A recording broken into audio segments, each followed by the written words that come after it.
po, baka madulas po kayo. Babalik din po tayo ha. Yeah, yeah. Welcome back to Coach A TV. Woo-hoo. Yeah. Woo. Yeah. Yeah.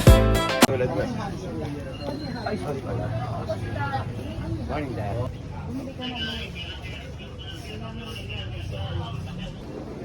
Mga sikat na vlogger ng Pasig, oh. Hindi namaman sila, oh. Gumana po. Morning mo. Pasensya na po ha. Morning po ako. Morning po, morning po. Opo, sinili po ni Engineer. Morning po. Engineer yan, di ba? Yung mga last mo kayo. Pero ngayon, Sa awa ni may-ari ng bahay.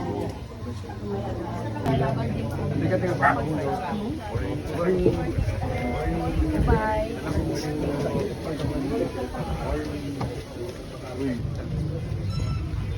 You know? Ingat po ha. Ingat po.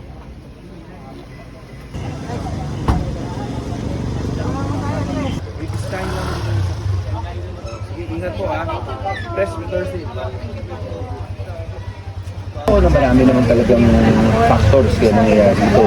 Una sa lahat talaga, aminin natin o hindi, ay yung teknolohiya. Talagang sa social media, marami na rin napapagod yung mga of all ages ng mga Filipino. Kaya minsan nakaka-influensya talaga. Pangalawa, ay talagang importante po talaga na ma-strengthen natin yung Filipino family. Kaya sa totoo, lahat nag-uumpisa talaga sa bahay. Ang mga bata naman talagang idolo nila, yung nanay, tatay nila, lolo, lola nila. Kaya sa totoo, kung matutukan natin yung pagbibigay ng tamang gabay sa ating mga anak, apo, sigurado ko ay mag-guide silang properly. Pangatlo, yung Department of Education, sinasabihin na rin po natin na dapat mas maging aktibo at agresibo dun sa mga bagong reforma na ginawa po natin sa Kongreso. Halimbawa, di ba, dati po ang talagang kakulangan dyan, yung tinatawag na Registered Guidance Counselors. Sabi dati, kaya walang pumapasok dyan, kasi mababa ang sweldo sa haba ng pinag-aralan nila. Pangalawa, sabi talagang konti lang sila. Kaya ang ginawa natin, una, may batas tayong bago na ginawa natin yung salary grade ng mga registered guidance counselors, psychologists. Inangat na natin from salary grade 11, 16 ang umpisa po ng pag-RGC ka or psychologist hanggang 24 po yan. Pero alam natin kulang pa rin ang RGC, yung registered guidance counselors natin, pati psychologists, di ba? Mga sa buong Pilipinas, hindi lalampas ng 8,000. Parang ganun ang numero. Eh, sa paano pa ng template sa buong Pilipinas, mga 45, 47,000. So, gumawa tayo ng mga bagong mga item para dun sa mga pwedeng mag-assist dun sa ating mga registered guidance counselors at yung ating mga psychologists. Yung tinatawag natin school guidance associates. Ito po yung mga nagtapos ng psychology or kaya ng kahit anong college course na may 18 units ng behavioral science.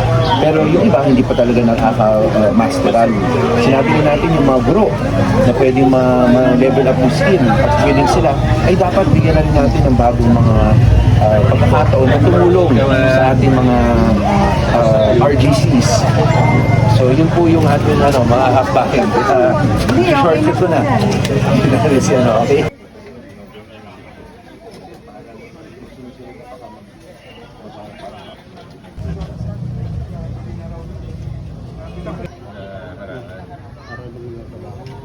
Wala nang hangin. Nakita niyo. Yeah. Opo, opo. Kakaano lang. Ang inaano lang po namin kasi kailangan daw po yung ongoing yung process. Okay. Una-una requirement po yung surveyor. So, Okay. wait daw po kami ng surveyor. Hindi pa po tapos yung survey. Ano po, hanggang sige may po. nakailang ano pa po. Tsaka may yung drainage sana namin, kung po pwedeng lakihan kasi may mga linya po ng tubig. So, hindi makakaagos yung tubig ng diretso. Eh, Yung- maliit lang po kasi. Kung Sa mga bago, inihiwalay na po natin siya. Yung service line po. yung Eh, sir, next year pa, 25? Alin po. Tsaka yung puno po kasi. Puso. Ay, Ngayon yung puno, pagka may bagyo, umaano naman. Morning po.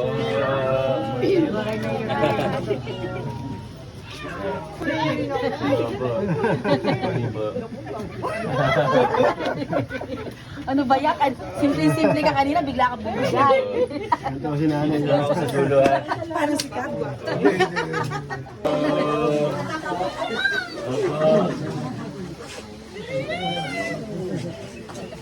Morning po. Baka mabilis po kayo. Babalikin po tayo ha.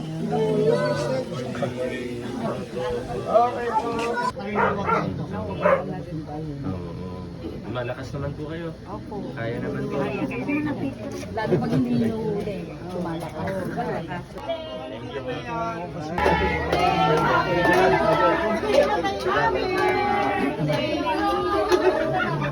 you po. Maraming salamat.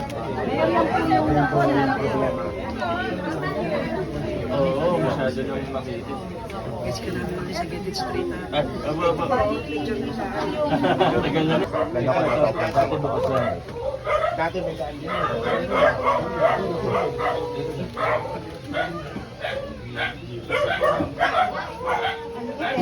Oh, ito pala. Ito pala. Pabalik ka.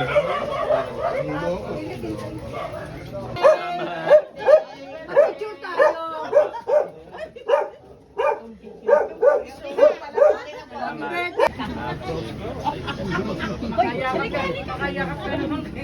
Aba, ay sakit. Yes! Kapakala mo naman ano tayo. Kaya pumipinta ka lagi nga sa taga-selfie mo. Ikaw naman. Pero ang importante, kompleto yung papel. Saan ka natin sa pleno? Available pa. Ako. Sige, Aba, ito na, alam naman yung video. Paano gagawin? Coach TV, sama-sama tayo. Mga katangpulot, taas ang kamay mo. From politics hanggang sa lutuan, hanggang fishing trip na may tawa.